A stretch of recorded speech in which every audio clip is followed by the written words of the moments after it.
Before we start the program, I would like to give you some housekeeping information. First, we encourage attendees to use the computer audio feature of this webinar. During the program, should you experience any audio interference such as static or intermittent audio due to a busy network, you can use the optional phone connection which is included in your registration information. Do not exit the webinar as your online attendance is being timed. Disconnecting from the webinar before the end of the program will prevent you from receiving CLE credit. Second, we will have a live Q&A session during this program. You may submit questions anytime during the program using the Q&A function in the webinar interface.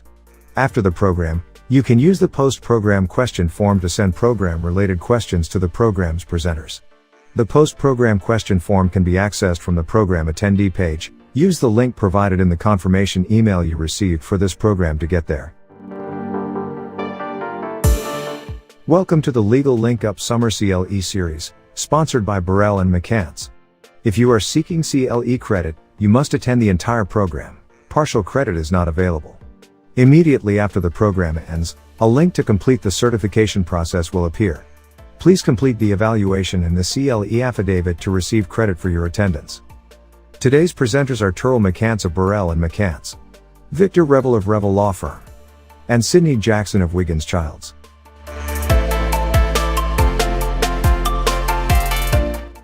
Mr. McCants, please proceed with today's program.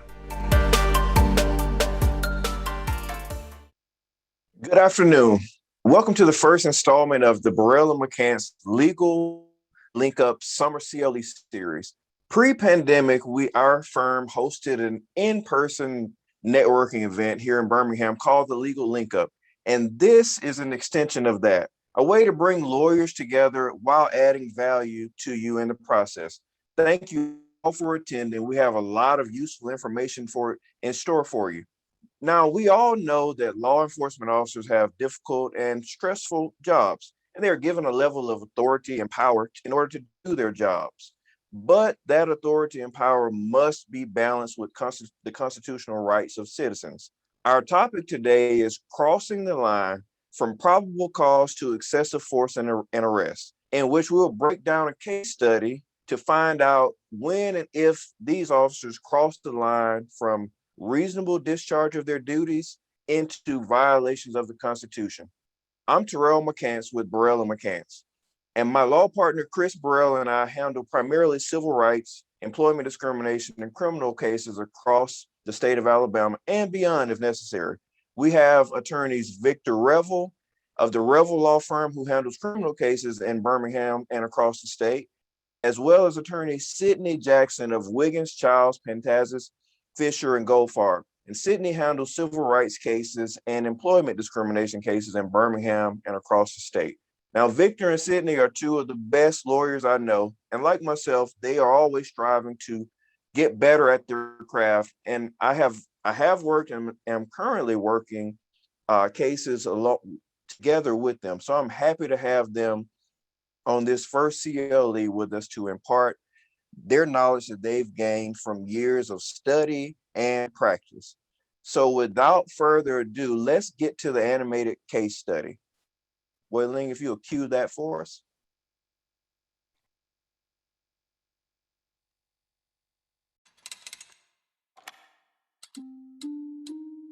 Hello.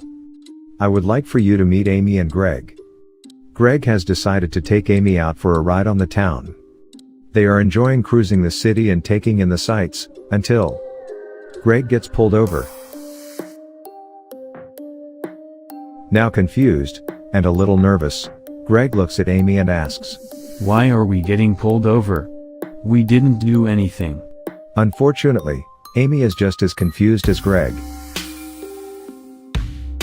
The officer approaches their car.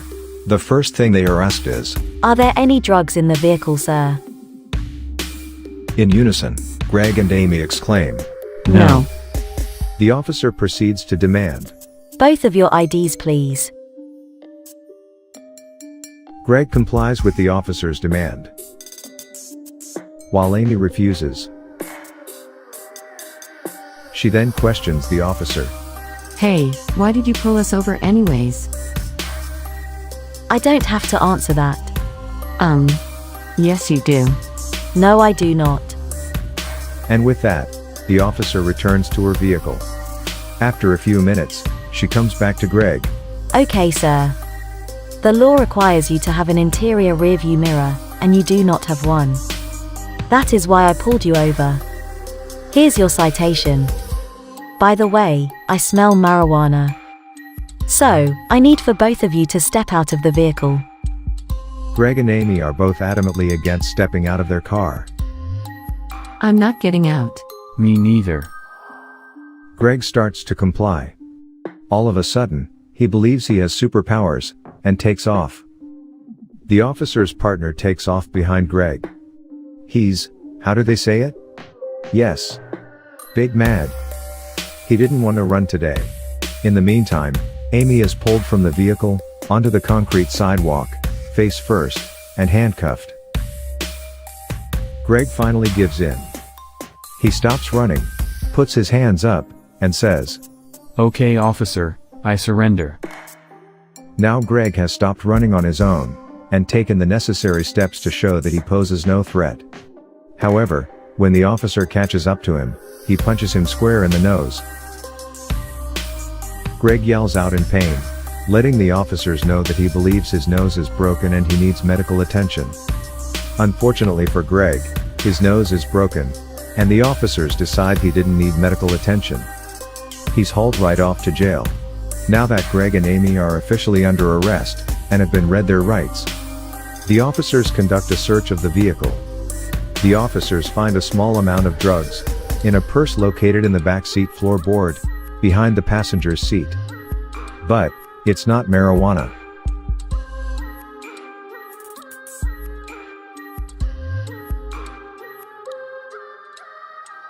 It cut off just a little bit close to the end, but I think we all got the idea of what happened. The officer searched the vehicle. They found some drugs in the purse of in the back passenger seat. They found some drugs, and the drugs was not marijuana, even though the cop said he had smelled marijuana earlier. And I think he gave them, I think is that only thing that cut off? I believe so. Okay. It's Terrell. Did we lose Terrell? No, I'm here, Victor. Can you hear me? Oh, now I can hear you now. Yes. Okay. So I'm here. Yeah, I think that was the only thing that was missing. I guess we'll get right into the analysis of that first part from our resident criminal defense expert, Victor Revill. All right, let's do it. So, all right, well, thank you, Terrell. I appreciate you having me here. You and Chris, I enjoy working with you guys. You are fine attorneys, and I think we've worked together on many cases. And happy to be on here as well with Sidney. Work with Sidney, his firm, on several different matters as well. And respect you guys. I'm glad to be here. So jumping in. So this video, I thought the video was hilarious. I thought it was great. It's a really good way to show how things go down in a kind of cartoonish type way, but very serious issue. So on the first thing, dealing with the stop. As we know, in order for law enforcement to stop someone, they have to have what's called reasonable articulable suspicion. It's this is the Terry stop that many of us refer to. We learned in law school, that Terry v. Ohio case that says that this officer, in order to stop, they have to have a reasonable articulable suspicion that some type of criminal activity is afoot. So the officer pulled them over, and in the beginning, we don't know why they're pulled over. And as you heard, the female, Amy, she asks, why are you pulling us over? And the officer saying, well, I ain't gonna tell you that. and a lot of people feel like, well, it's my right. You have to tell me why I'm pulled over. That's my right. I know my rights, and that's it. Well, that's not the case. Under the law, that officer does not have to let them know why he is pulling them over, or she is pulling them over, in this case with the female officer. Now, the officer don't have to let them know that as it relates to the law. Now, many of these police departments have policies and procedures that they have to follow that's within their police department. And many of them encourage the officers or even require the officers to let that person know, to let that civilian know, this is why I'm pulling you over.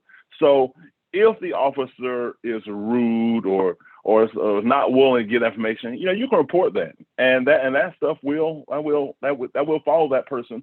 And if they have violated a rule in their policies and procedure, they can be brought out there. But for as a legal rule that this officer has to inform you of why you're pulled over, that just isn't there.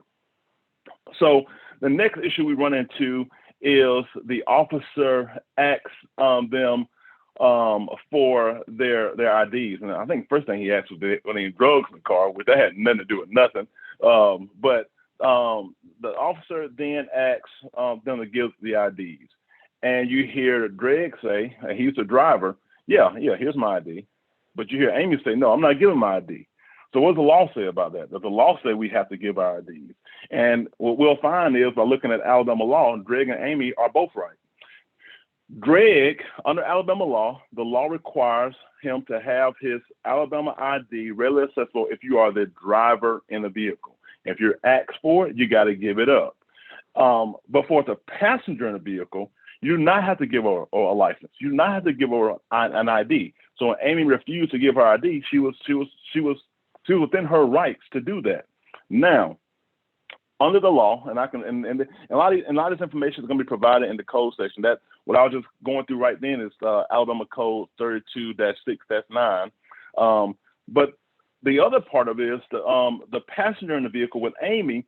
So where she does not have to give an ID, she does have to give, if this is asked of her name, her address, she does have to give that. That is required of her if the officer asks for that. You can't lie about it. There's a lot of case law on that, and we have an Alabama code that deals with that, and that's Alabama Code 15-5-30. I won't say all the code sections because all this is going to be in the material that's going to be provided. But just for those that may not have that in front of them, 15-5-30 deals with that. And so as for Greg, as for the passenger, and as for Greg as a driver, and as for Amy the passenger, both of them, if it's asked, have to give what's called an explanation of their actions. Now that's on the code. That's on the Alabama code that says they have to do that. And so, in giving that explanation of their actions, if they're asked, they also say, "Hey, where you going?" That don't mean you gotta say, "I just came from John's house over here," or "Where you going to?" I'm going over here to Susan's house. You don't have to say any of that stuff. Okay, none of that is required. But you do have to give an explanation of your action. I tell my clients to say, they also ask you what you're doing. I'm just driving. You have now complied with the statute. And there's case law that says that states can put that requirement on you. Now, keep in mind also, you have to balance this with your Fifth Amendment right to remain silent, because we all have that Fifth Amendment right to remain silent. And so if you feel that something you're going to say may incriminate yourself, or if you may have slurred speech because you have been drinking, or for whatever reason, that state law cannot overcome your constitutional rights. So in a situation like that, you can have a card up. You can write your name down, and you can write your address. Or, if you feel like, it's gonna be used against you, something bad, if your writing is gonna be off because you're impaired or something like that, you can always just inform the officer. You need to let the officer know they exercise your Fifth Amendment right to remain silent, if that's going to be the case. But under Alabama law, there is a requirement for if you are driving, for you to show your ID, and if you're a passenger, or if you're just walking, your stop, name, address, and explanation of your actions is something that is required under Alabama law.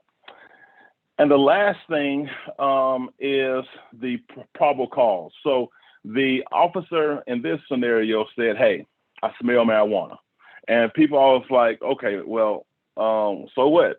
You know what I mean? Probable cause is this thing that a lot of us as lawyers and judges and people in general, we just don't understand. Like, what the hell is probable cause? Probable cause, as it's defined under Alabama, is probable cause is this for the facts and circumstances within the officer's knowledge and of which he had reasonable, trustworthy information are sufficient to warn a man of reasonable caution in the belief that an offense has been or is being committed. And that's a lot of legalese there, okay? And that comes from the Knight v. State case, 346 Southern 2nd, 478, Alabama Criminal Appeals case from 1977, for those who want all that information. But bottom line is, it's like, you know, if it looked like a duck, if it quacked like a duck, smelled like a duck, it's probably a duck. And, you know, that's kind of how it goes. And so a lot of officers know if they say, I smell marijuana, that's going to give them probable cause for that search. Now, whether they smell marijuana or not, we don't know. You know, maybe they don't smell marijuana because as we learned in this, there was a smell of marijuana, but was marijuana found in the car? Don't look like it. But because the officer says that they smell marijuana, then that gives them the ability to search that car and take it a little bit further from the reasonable articulable suspicion for the stop to searching of this vehicle with probable cause, which they believe they have. And I think that's enough for now. I'm gonna shoot it back to you, Terrell. I can get my mute button to work there. Thank you so much, Victor, for that. That was an excellent explanation of citizens' rights when it comes to arrest and getting into probable cause. Our next step will be we're going to kick it over to Attorney Sidney Jackson, and he's going to talk about another element of this particular scenario from the civil side. Take it away, Sidney. Thank you so much for having me, Terrell, Victor. It's a pleasure serving on this panel with you. Good afternoon to everyone that is in attendance. I am Sidney Jackson. As I mentioned earlier, I'm an attorney that practices at the law firm of Wiggins, Childs, Pantazis, Fisher, and Goldfarb. In addition to that, I currently serve as president of the Magic City Bar Association, and I'm also on the executive committee for the Alabama Lawyers Association. So I'm wearing several hats, and I definitely want to give a shout out to everyone that's watching that are members of those respectable organizations, as well as our family at the Birmingham Bar. So everyone, thank you so much for attending. That video was a very good video to demonstrate what could happen in a real life situation. You have two individuals that get pulled over by a police officer. The police officer isn't willing to tell them why he pulled them over. Instead, she just wants to demand their IDs and proceed to start essentially interrogating them. Ultimately, you saw that when one of the individuals stepped out of the vehicle, I believe he turned into Superman, got superpowers, and he decided to take off for the hills, okay? And he started running. Now, I don't know how long he ran, but it shows that the police officer began chasing him as well. And also, I think the police officer was big mad. So ultimately, when the police officer catches up to this individual that started running, he turns around, the individual, I believe his name is Greg, puts his hands up in the air and immediately tells the officer, I quit, I surrender, go ahead and arrest me. According to the video, the officer then strikes the individual in the nose before he proceeds to cuff him. That individual then complains that his nose is bloody and he believes it's broken, and the police officers ultimately look at it and decide that they're not going to do anything about it, and they decide to just go ahead and haul him off to jail. Now, Victor talked about the criminal component of this and what is allowed under the state of Alabama and what is not. I'm going to talk a little bit about the civil component because typically if something like this happens, people are going to want some form of justice. Really, the only way that you can get justice from a police officer or a police department that has wronged you is by filing a civil lawsuit, usually in federal court. Now, the statute that's brought under is typically Section 1983 when it's involving a state actor. Police officers are state actors as they are part of typically the city municipality, which is also underneath the state of Alabama. So they have certain powers that they can enact and effectuate an arrest. In the 11th Circuit, there's no doubt you could use some sort of physical coercion to effectuate an arrest. However, you have to look at what's called the objective reasonableness standard. So, and let me put this out there. This Section 1983 cases are extremely complex, very nuanced. You need a lot of details, and it would be extremely boring if I went through every single line item and specific example that you may need to pursue a Section 1983 excessive force claim, for example, what we'll be talking about. So for the most part, I'm just going to give you a general overview because we do have time constraints with this particular CLE. However, as I stated before, excessive force, of course, would be a constitutional violation. And you bring it under the Fourth Amendment if that person had not been arrested or was not currently in prison. So because he was fleeing, it was essentially an unlawful search and seizure, which is what we would assert in court. The reason for that is we would argue that the officer demonstrated excessive force as soon as the individual put his hands up and surrendered. The officer had no right at that point in time to strike the individual in the nose, potentially breaking his nose. I'm going to read a little bit more from some case law here. So specifically, the Fourth Amendment protects against unreasonable seizures. The use of excessive force in executing an arrest is a species of unreasonable seizure. That was stated by the 11th Circuit in 2019 in Henson v. Bias. Now, under that standard in the 11th Circuit, we all have to consider whether the conduct that the officer demonstrated when he struck the individual in the nose was objectively reasonable in light of the facts of everything that happened that the officer witnessed. And the courts are then going to have to analyze this from the perspective of an officer that was actually on the scene, because you can't utilize what they call the 20/20 vision of hindsight. Okay, so you have to place yourself in the officer's shoes that was on the scene at the time. Now, if we do so, we know that the officer witnessed an individual jump out of the vehicle and start running. Naturally, the officer has every right to start pursuing him because they had already detained that vehicle by doing a traffic stop. If that individual starts running, that police officer has a right to chase after him to detain him, because that individual is not giving that officer probable cause that he's either concealing something or he has a reason to flee from the police while they're being questioned by the police officers. So you have to look at it from his hindsight. It doesn't matter that no drugs were found in the car, or I'm sorry, that marijuana was not found in the car. Pursuant to what that officer saw, he saw an individual running, so he had a right to chase him. However, the line stops as soon as that individual stops resisting arrest. Okay, it's clearly established in the 11th Circuit that once an individual stops resisting arrest, whether that's stop fleeing, stop fighting, or whatever it may be, an officer does not have the authority to effectuate any additional force for that arrest. All right. And in doing so, if they do use that force, they potentially violated the Fourth Amendment for excessive force involving an unreasonable seizure. Now, the courts, once you present an excessive force case similar to what we just explained, they have to go through several analyses to figure out whether or not this is a case that can proceed in court.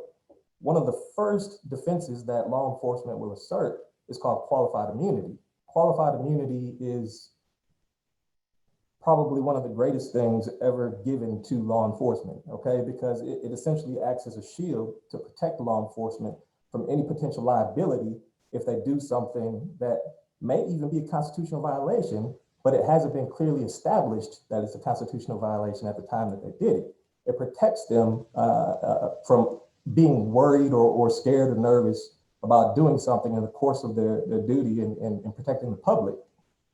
Essentially, the court system decided, hey, we don't want police officers to be hesitant when they're effecting an arrest or doing a search warrant or whatever it may be. So they created this doctrine of qualified immunity. Now, specifically, qualified immunity is a doctrine that shields public officials from liability for civil damages insofar as their conduct does not violate clearly established statutory constitutional rights of which a reasonable person would have known. So law enforcement officers are acting within their discretionary duty, that is performing the duties that they have within the line and scope of them being a police officer.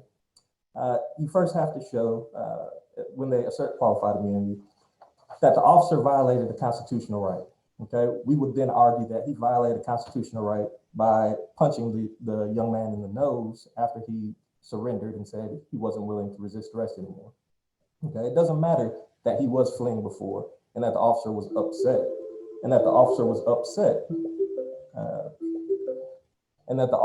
upset, because he had to chase him down.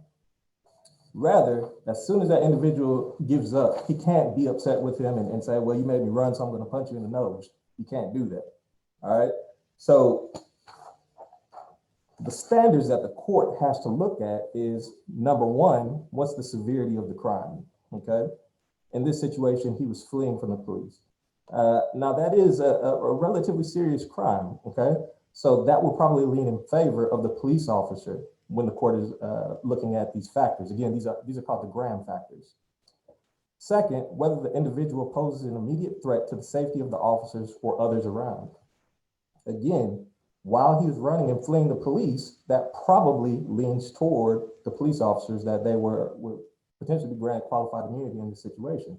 However, I want to remind you that this gentleman stopped fleeing, put up his hands, and said that he surrendered.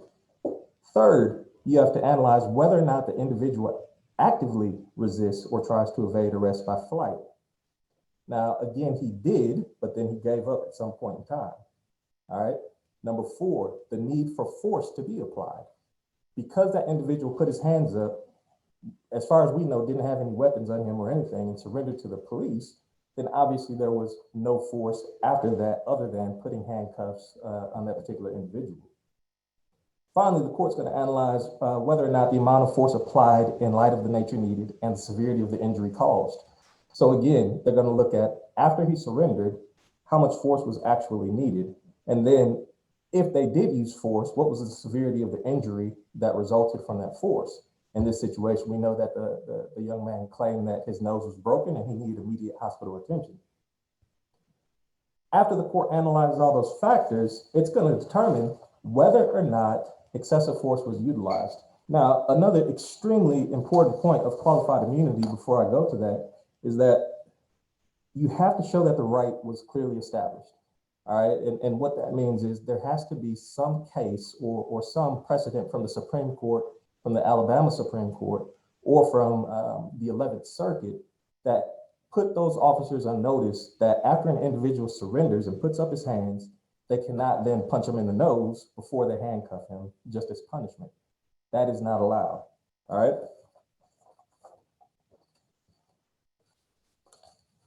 Now,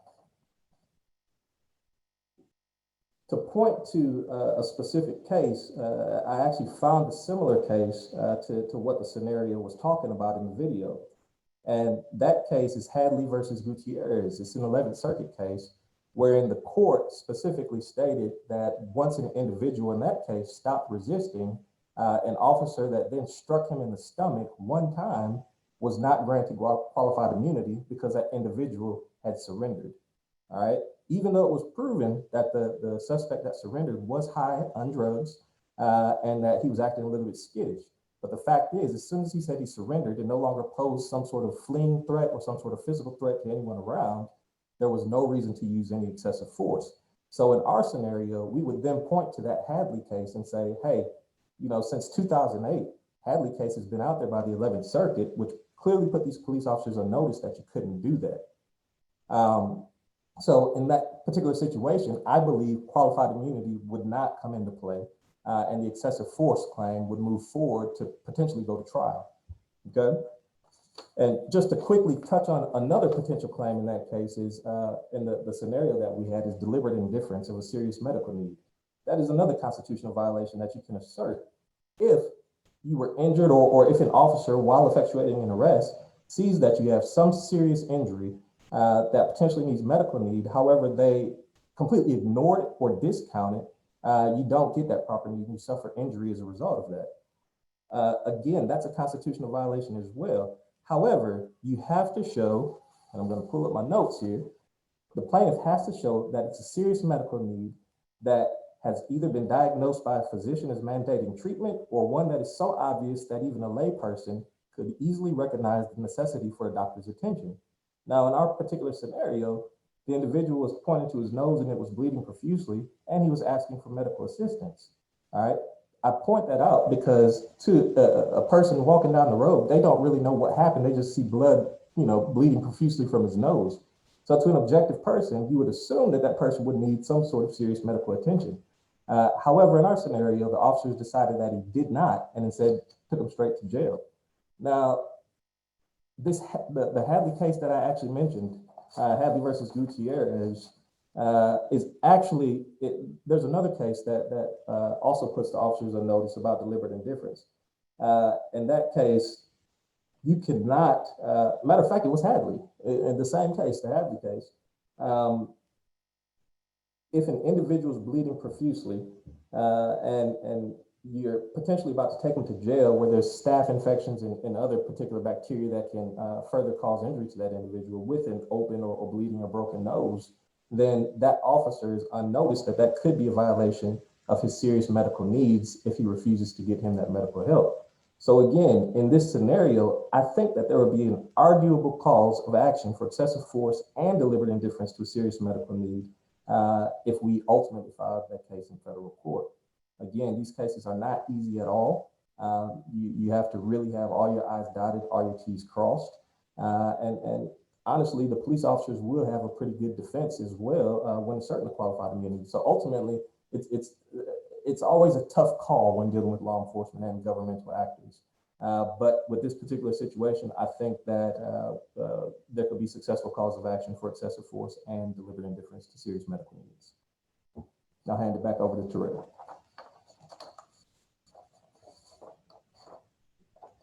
Thank you, Sidney. That was an excellent explanation of the civil side for as excessive force and deliberate indifference goes. My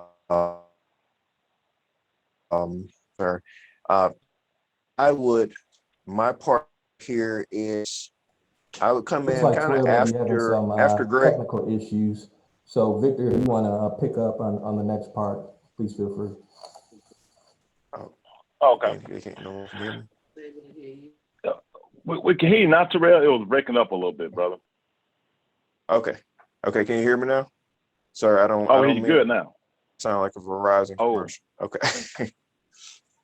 Okay, so thank you, Sidney and Victor, for those excellent explanations and of the criminal side of this scenario and the civil side as far as excessive force and deliberate indifference to serious medical needs go. The portion that I am going to speak on briefly is going to be. I need it right there. Okay, let's use this one. Okay, so the portion that I'll speak on briefly is going to be when Greg and Amy, after they leave Victor, and possibly on the criminal case, what usually would happen there is they may think, okay, I was arrested falsely. The officer didn't have any reason to arrest me. There's no probable cause. I shouldn't have been arrested. So after Victor gets them a successful outcome, which you need for a civil false arrest case, they would come over to Sidney or myself. Okay, they'll come over to just went out. Sorry, I'm having a little technical difficulties here. Okay, so now Sidney spoke on this earlier. I don't think you guys can see me right now, but okay. Sidney spoke on this earlier, but the Fourth Amendment also protects citizens from seizures of themselves. And excessive force, as Sidney said, is an example of an illegal seizure when an officer commits excessive force on a citizen. But also, obviously, the seizure, things can be seized from you, property can be seized, but your person can be seized, which is obviously a big deal. So if you're falsely arrested, your person is seized. So under the Fourth Amendment, you're protected from that happening when an officer does not have probable cause. Now, probable cause is the reasonable suspicion that a crime has been committed by the person that the officer is seeking to arrest. Now, Victor explained probable cause for as the criminal side goes, but it's a little bit different. The standards are a little bit different when you're talking about suing an officer or suing a municipality for false arrest. As Sidney spoke earlier, the same immunity is there. An officer still has the ability to avail himself to qualified immunity. In order for the officer to have qualified immunity, he doesn't actually have to have actual probable cause. All he has to have is what the court calls arguable probable cause. Now, what is arguable probable cause? Well, I'm glad you asked. The arguable probable cause is an officer has arguable probable cause if a reasonable officer with the same knowledge in the same similar situation could have, and that not necessarily would have made the same decision, or believe that a crime had taken place and that the person that that he was detaining had committed the crime. And if the court finds that the officer has had no, let me back up. Sidney talked about the violation of constitutional right when the officer is performing a discretionary function. Usually in our cases, the if you're talking false arrest or excessive force, that is everybody concedes that the officer is performing a discretionary function, because making an arrest and use of force is a discretionary function. So we go past that, and they can only get qualified immunity if they're violating a clearly established constitutional right. And the courts have obviously said that a false arrest, arresting someone without probable cause, is violating a clearly established constitutional right. Now, if the officer finds, if the court finds that there was arguable probable cause, the court will extend qualified immunity to the officer, and he will avoid civil liability. And to speak directly to the video scenario, Greg and Amy may say, okay, well, I wasn't doing what he said I did. And this is the case often, that an officer makes an arrest and he announces an arrest, and it turns out that the person isn't convicted of that. Let's say they're acquitted of actual crime. Officer, let's say, says public intoxication. He charged you with public intoxication, then you are later acquitted, or the case is dismissed in the criminal phase. Well, let's say when he charged you with publication, you began to yell out obscenities, you began to curse out in public, you're in the public square, and that person comes to us and says, okay, I was found not guilty, or the case of public intoxication was dismissed, so I want to sue this officer for false arrest. So you have part of what you need to pursue a viable claim, which is a successful outcome. The problem is that the state of the case law is that any arrest that he could have made, that he would have had arguable probable cause for, will suffice to allow him to avoid civil liability. So if the facts show in the civil case that you committed acts that would have been considered disorderly conduct, the argument will be made and most likely accepted by the court that though the officer didn't announce it correctly, then the officer did charge you with the correct charge, or something that he could make stick in a criminal sense. He had probable cause to make another arrest. Therefore, the officer will most likely still avoid liability. The way, as I'm watching that video play out, the officer says, and I have a similar case to this right now, as the officer says, I smell marijuana. And let's say it doesn't go any further than that, and the officer ends up making an arrest for possession of marijuana. Now, and these people come and they don't find any marijuana. The officer just says, I smell marijuana, and that's why I'm going to make the arrest, and I have probable cause or arguable probable cause. And they come to our office and say, hey, I was arrested. The officer didn't smell it. The officer says he smelled marijuana, but I don't smoke marijuana. I had not been smoking marijuana that day.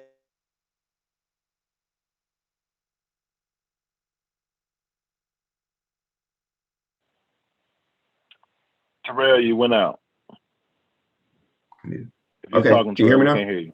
There Okay. you go. Okay. So when we go to sue for false arrest, now we get to use the fact, especially early on, once you get up to summary judgment, at least, or up to summary judgment, the facts, the court has to construe the facts in the light most favorable to the plaintiff or the non-moving party. So when the officer claims that his probable cause came from smelling marijuana, that's his version of the facts. The plaintiff's version of the fact would be that the officer could not have smelled marijuana because there was no marijuana around. They hadn't smoked any marijuana. They never smoked marijuana. The court has to accept that version of the facts, and you're going to most likely prevail if the court does what they're supposed to do, or the judge does what he or she is supposed to do. It's going to let you through and let a jury determine who's telling the truth, because it's not up to the court at that point to weigh credibility or to make credibility determinations. The court is there to decide whether the law, whether the defendant at those levels, motion to dismiss or summary judgment, is entitled to a judgment as a matter of law. So those questions of credibility will be up to a jury, and a jury will get to hear that case in all likelihood. So that is all I have on false arrest on the civil side. Now, what I want to do is I want to go back to Victor and have him kind of walk us through where do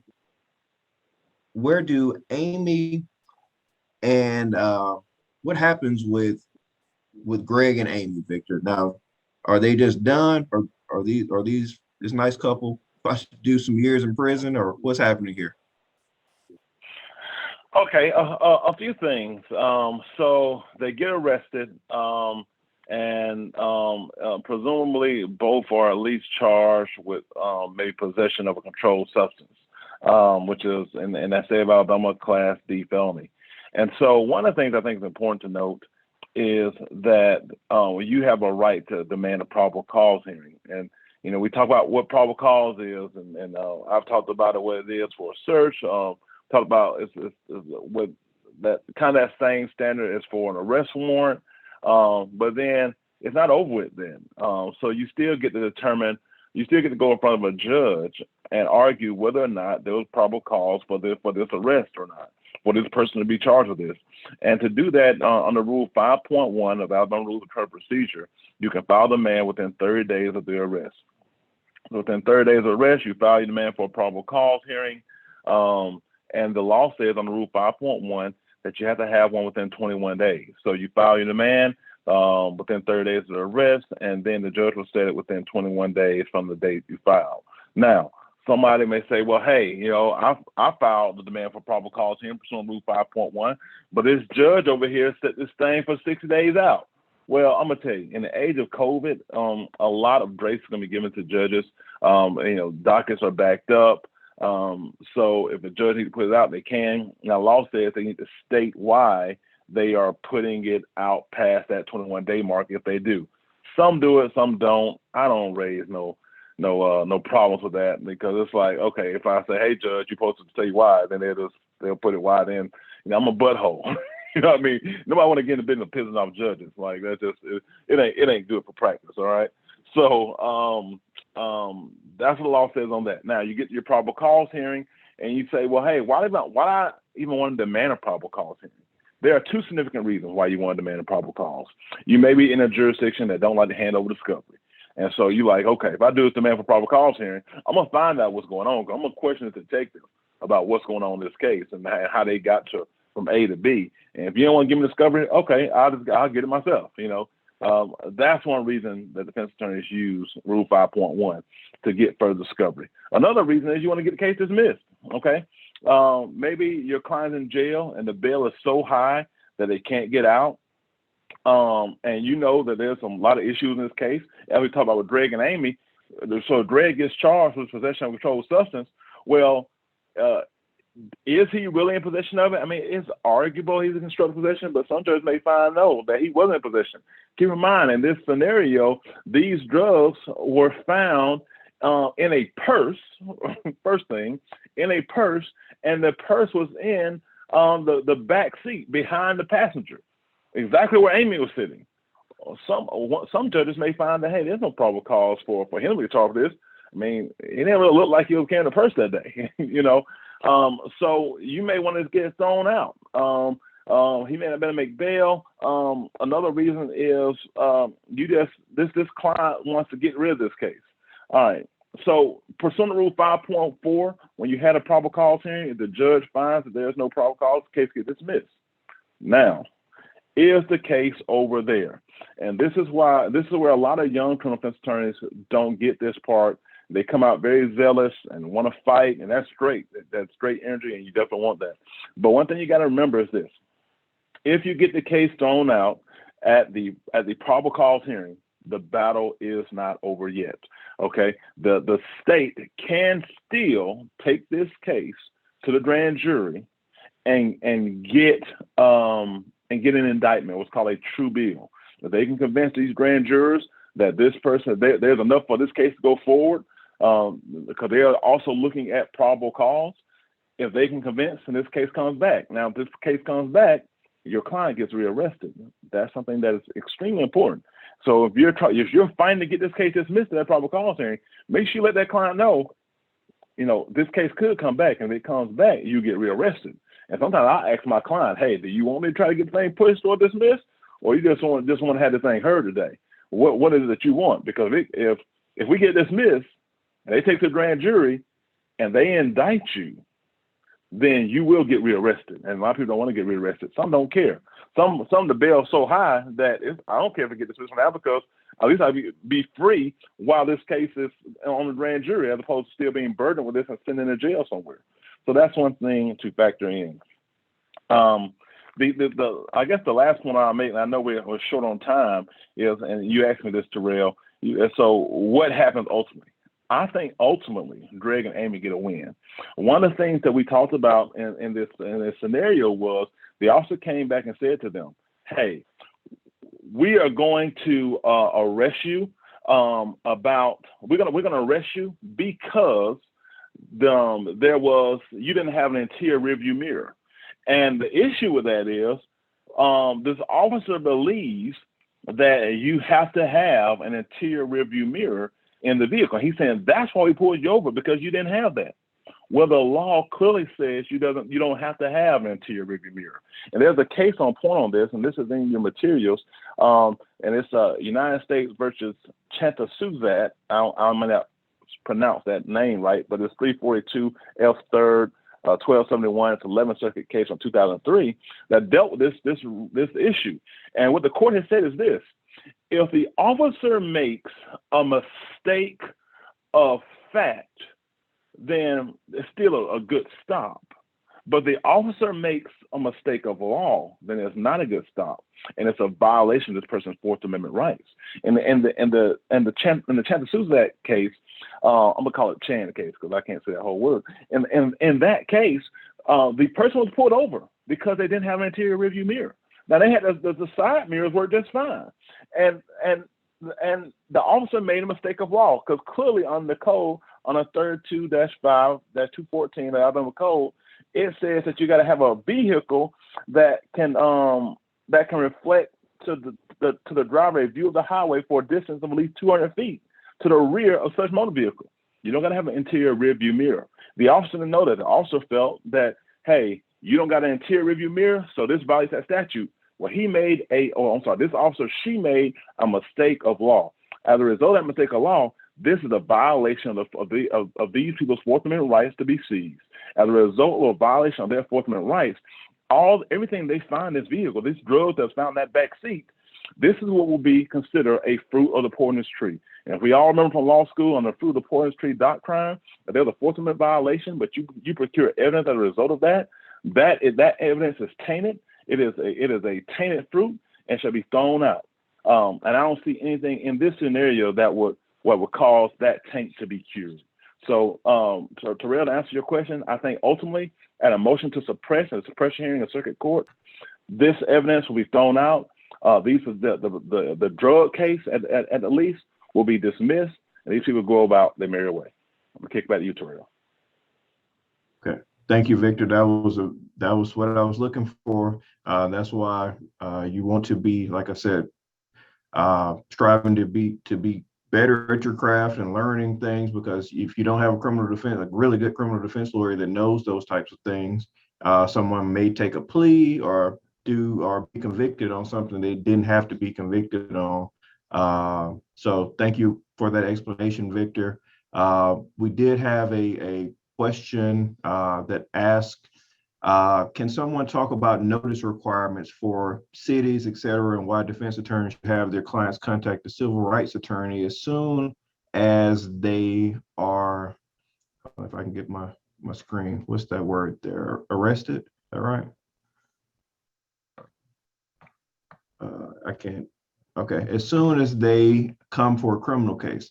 Yes, that's a good question. The notice of claim, if a city is involved, you have 6 months to file a notice of claim. Now, your notice of claim has to go to that city or town's clerk. And that statute says that you have to put the amount in there. It doesn't matter what amount you put in there, but you have to put an amount in there. I just recently saw a case on my desk where a notice of claim was filed and they didn't put an amount in there. So now there's a big to-do about, with a motion to dismiss, with a huge motion to dismiss. And one of the claims is that you don't have a valid notice of claim. The valid notice of claim was not filed with the city of Dothan. For a county, if you're dealing with sheriff deputies or sheriffs, you have 1 year to file that notice of claim if you're going after the county itself as an entity. And the importance of having criminal defense lawyers having their client contact the civil rights attorney as soon as they come for a criminal case is huge, because of a thing called the statute of limitations. All you lawyers know the statute of limitations is huge. So on a false arrest case, you have, under Section 1983, as Sidney spoke of earlier, you have 2 years. Section 1983 doesn't actually have a statute of limitations, but the courts have construed the statute of limitations to be whatever the personal injury statute of limitations is. So in Alabama, it's 2 years. Sidney and I are working a case in Tennessee where the statute was 1 year for the personal injury. So you have 1 year there. So whatever state you're dealing with, that you're going to go, if you're dealing with a Section 1983 case, you're going to go with that personal injury statute of limitations. And also, it starts from the arrest. That's another huge reason. Some people think that they can wait. Let's say the criminal prosecution lasts 2.5 years and they finally get it dismissed or finally found not guilty, and they come back and say, well, I'm ready to sue for false arrest now because I've been vindicated and exonerated. Well, it's too late, because the statute starts to run at the arrest. If you're talking malicious prosecution, if you're suing for malicious prosecution, that actually starts, the statute doesn't start to run there until you are actually till the detention or the prosecution is actually ended. So that was a very good question, good point Burrell, if I can to make there. Fast. Yeah, go ahead, Sidney. I just wanted to add to what you said. A big misconception that I run into a lot of times with other attorneys that I work with, or even potential clients, is that they believe that their statute of limitations is told while the criminal case is going forward. There's a lot of reasons why people like to not pursue the civil claims until the criminal claims have been adjudicated. However, you have to always keep in mind that statute of limitations is still running. And like Terrell said, if that criminal case took 2.5 years and you hadn't filed that civil lawsuit, you can't then come back to the judge and argue, well, a criminal case was going on. We didn't want to file the civil lawsuit because the defendants may plead the fifth or whatever it may be that you're worried about. there is no excuse. So you always have to keep an eye on that.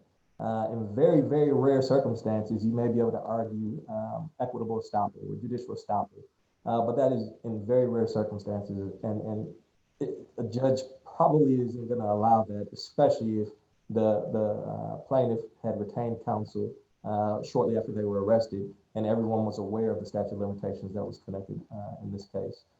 So certainly always keep your mind on the statute of limitations. Don't think that just because a criminal case is going on, that your civil lawsuit can wait until after the criminal case. All right, sometimes you may have to file it before then just to protect your statute of limitations from running. Very good point, Sidney. And like we said earlier, you need, for false arrest, you need a successful outcome. So I can see how that could, there's some confusion could come in there, because okay, I don't have a successful outcome yet, but that statute of limitation, you got to get it in there even if you don't have the successful outcome, and figure it out from there. Let's see, for the panel, requirements for the state. Sidney, what are notice requirements for the state? You want to take that one, Sidney? I believe you just touched on that, Terrell. But as far as notice requirements, like Terrell mentioned, you need to either file it with the city clerk or with the county, just to put them on notice that you believe a constitutional violation took place by one of their employees, agents, whoever was working on the police force's behalf or the sheriff's office behalf.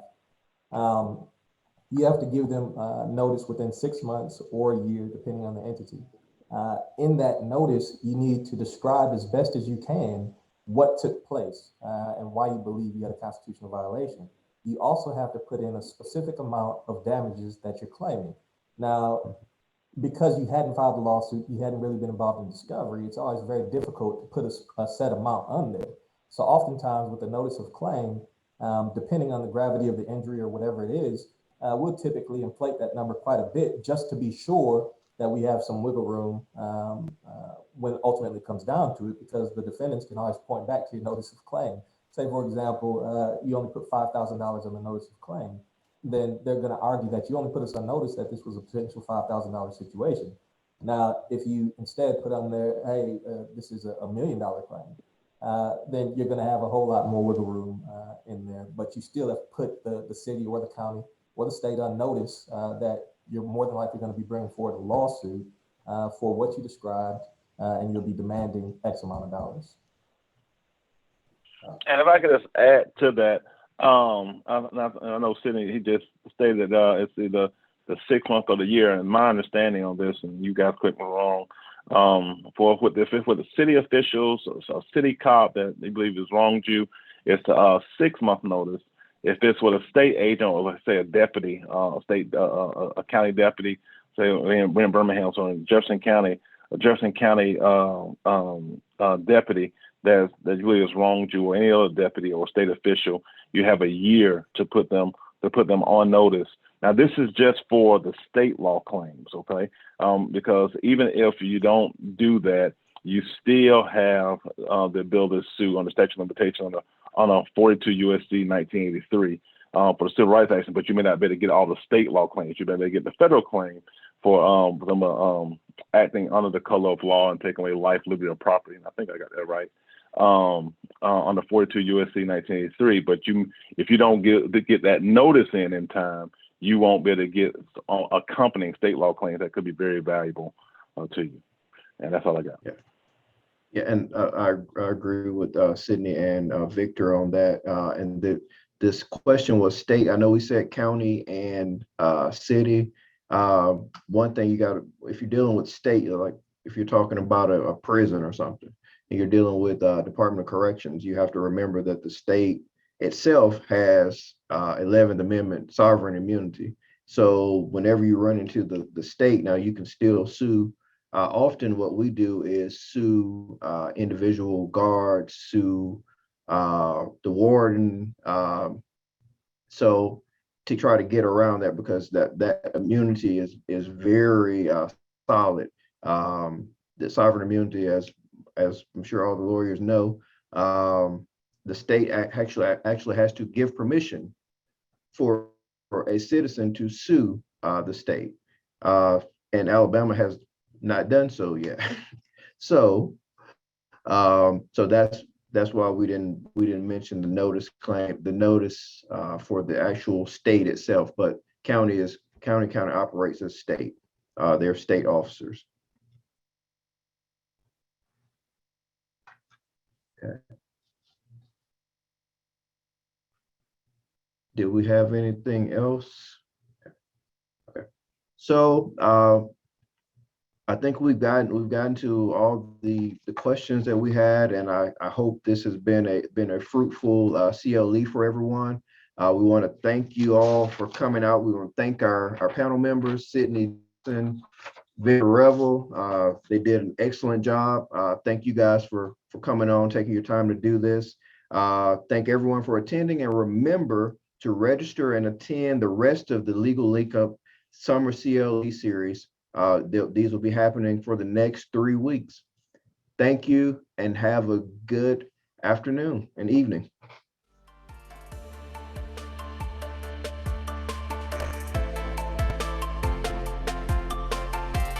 On behalf of Burrell and McCants, thank you for joining us for the first installment of the Legal Linkup Summer CLE Series. Please make plans to join us next Friday, July 16th at noon Central Time for the second installment, Securing the Bag, Avoiding Pitfalls While Building Your Practice. We will be discussing ethics, marketing, and law practice management. For those of you who want CLE credit, please click on the link that will appear once this webinar has ended. This will open the program evaluation. Please complete the information requested on the form and submit to receive your CLE credit. Thank you and have a great rest of your day.